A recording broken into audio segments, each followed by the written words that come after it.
Right, this is Bing Green Nature Reserve. There we go.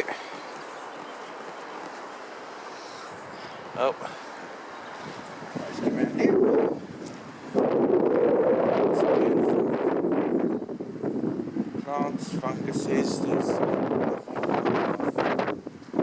I'm doing this, tottering around and up.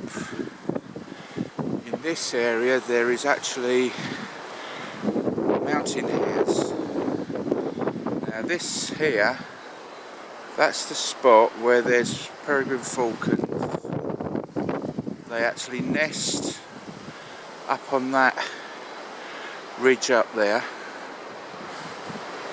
and as you can see there's a pike or something up there. Not a pike fish. That'd be good. But I sit here sometimes, I see the dirt on the screen. There's not very many birds, but tree creepers, crossbills. I'd like to see a crossbill. And I'll sit here and I'll quietly wait.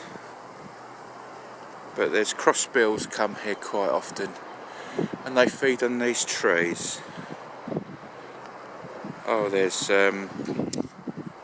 tree creepers. I'd love to see tree creepers. I've seen tree creepers up here, the little birds. But hopefully over there we will get to see, you need good binoculars over there, the mountain hares that are here all the time. Mountain hares, they're pure white in the winter, and it's cold enough now, they are white. But you need really good BBC equipment to actually pick them out. Right, I'm going to sit here for a little bit. That's lovely, isn't it? And this is an R.S.P.B nature reserve, and I used to promote this nature reserve when I worked for the R.S.P.B.